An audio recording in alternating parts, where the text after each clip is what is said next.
Party for the public లక్ష్యం ప్రతి పల్లెలో యువత అంతా కలిసి ఒక స్వచ్ఛంద సంస్థ స్థాపించి ఆ యొక్క గ్రామాల అభ్యున్నతి కోసం పాటుపడడమే మా యొక్క ముఖ్య ఉద్దేశం.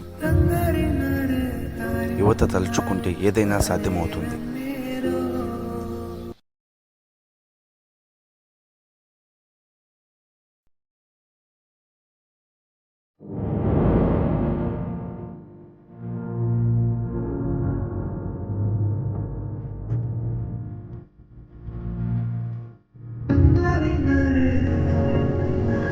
అలసిన ఆశలకు నేస్తంగా గుండె బలపు అండే ఉంటానమ్మా. చిదిరిన కలలకు చేసాయంగా రెక్కతోడు నీ